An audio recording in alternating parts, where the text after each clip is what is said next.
At each of my 9A county meetings and in conversation with Iowans generally, the record cost of living is top of mind as Iowa families feel the impact of 9 1/10% inflation.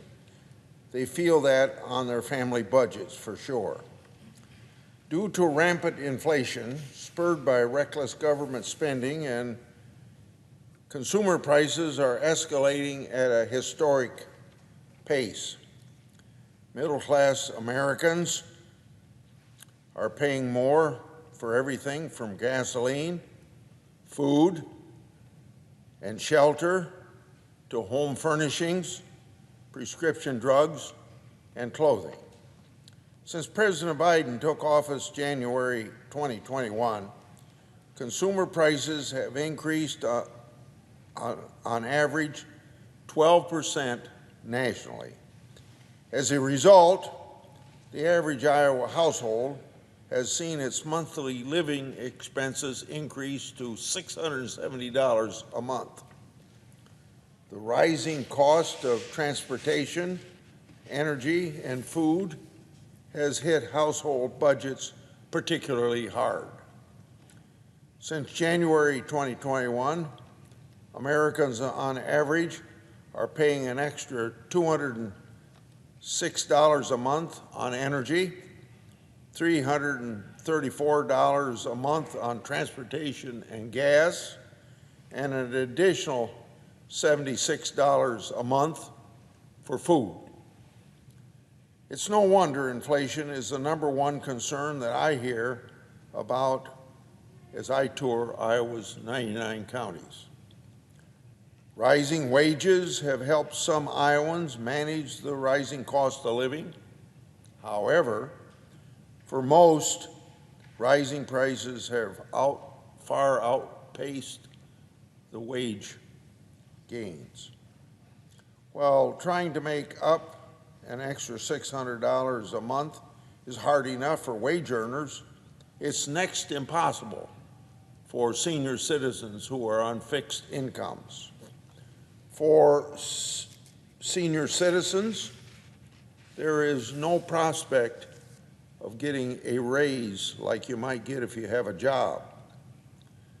They must make do by stretching their Social Security checks, their pensions, or investment income. If they have that, they must count on just stretching that as far as they can.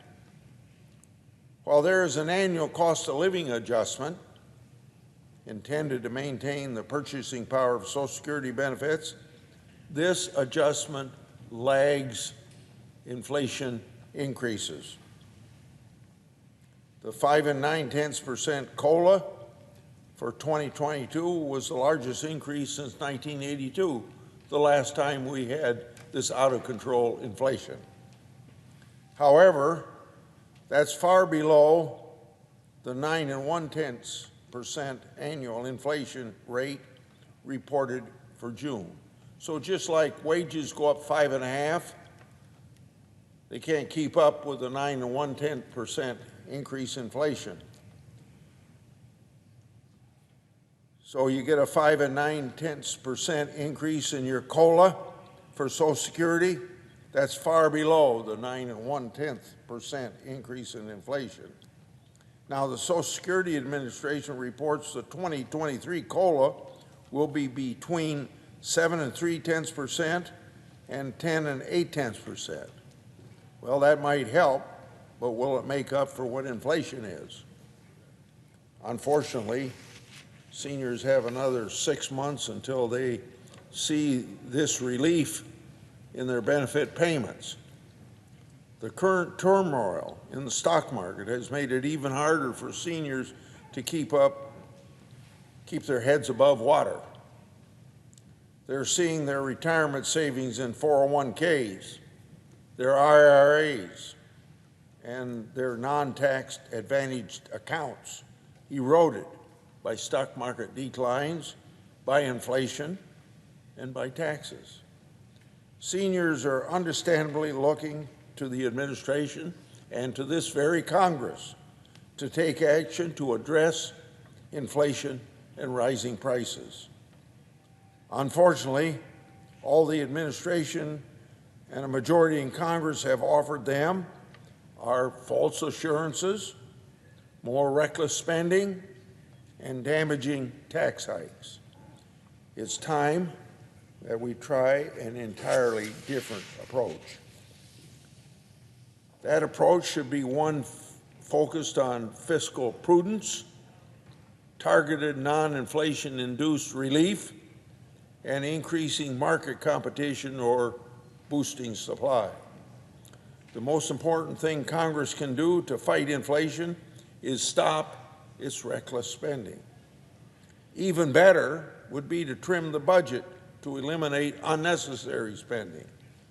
As for providing inflation relief, it must be done in a way that won't add to our growing debt or further fuel the flames of inflation. One way to do this is to provide targeted inflation relief that incentivizes and rewards taxpayers who save rather than spend. This is the approach taken in the Middle Class Savings and Investment Act, which I introduced last month.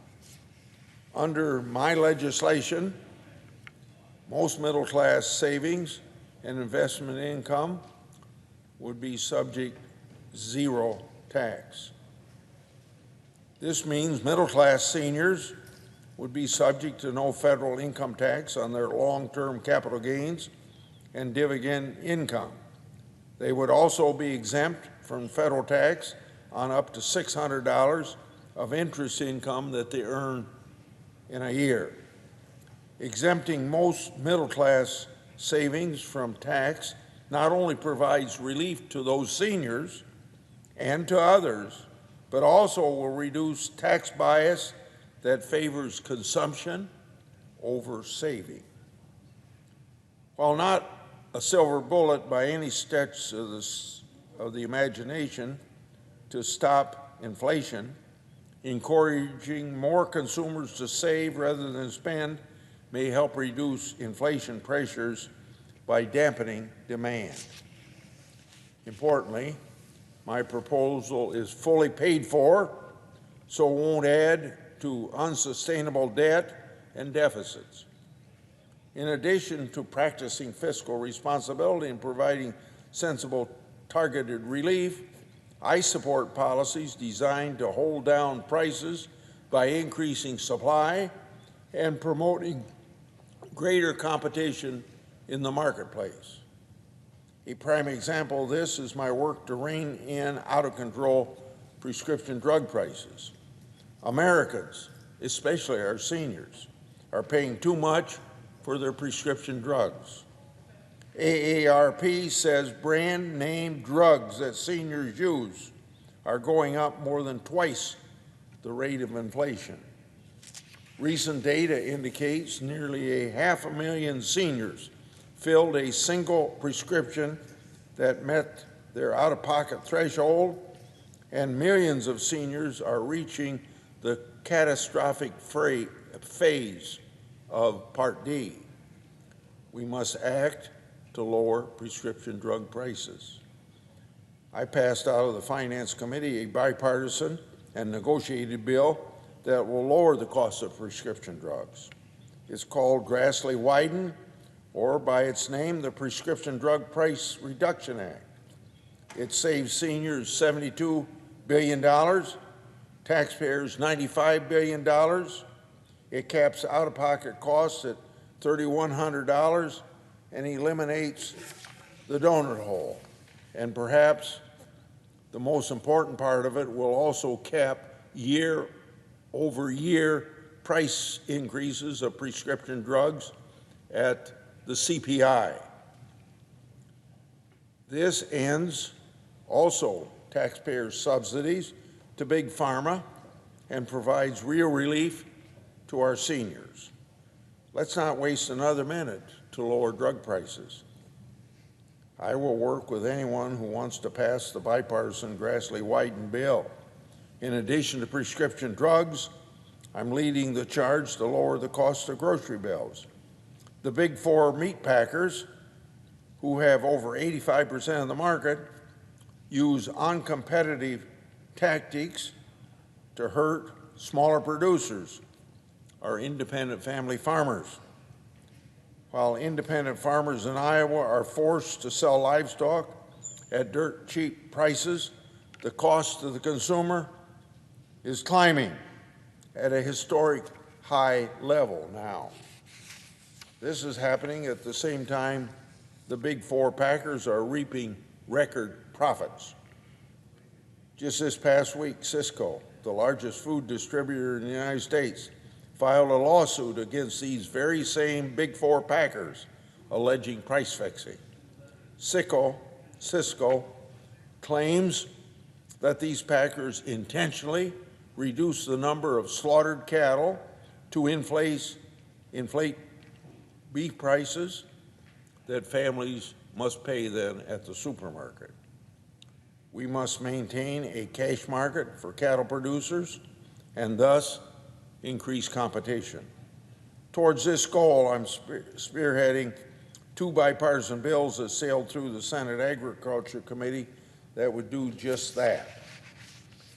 Another reason why we are seeing high prices at store shelves is the high price of gasoline and diesel.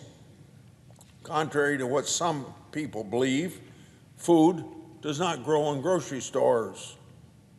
Food comes to the stores on trucks, and our country has never seen prices at the pump as high as they are right now.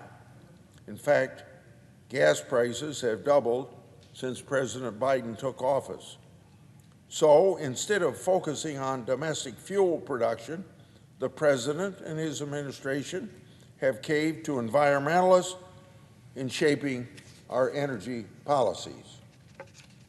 Since energy is an input in every item on the store shelves, energy prices mean climbing prices at the cash register at Hy-Vee in Des Moines, Iowa, or Walmart any place in the country, and every other store. It's time to reverse course on President Biden's energy policies and pursue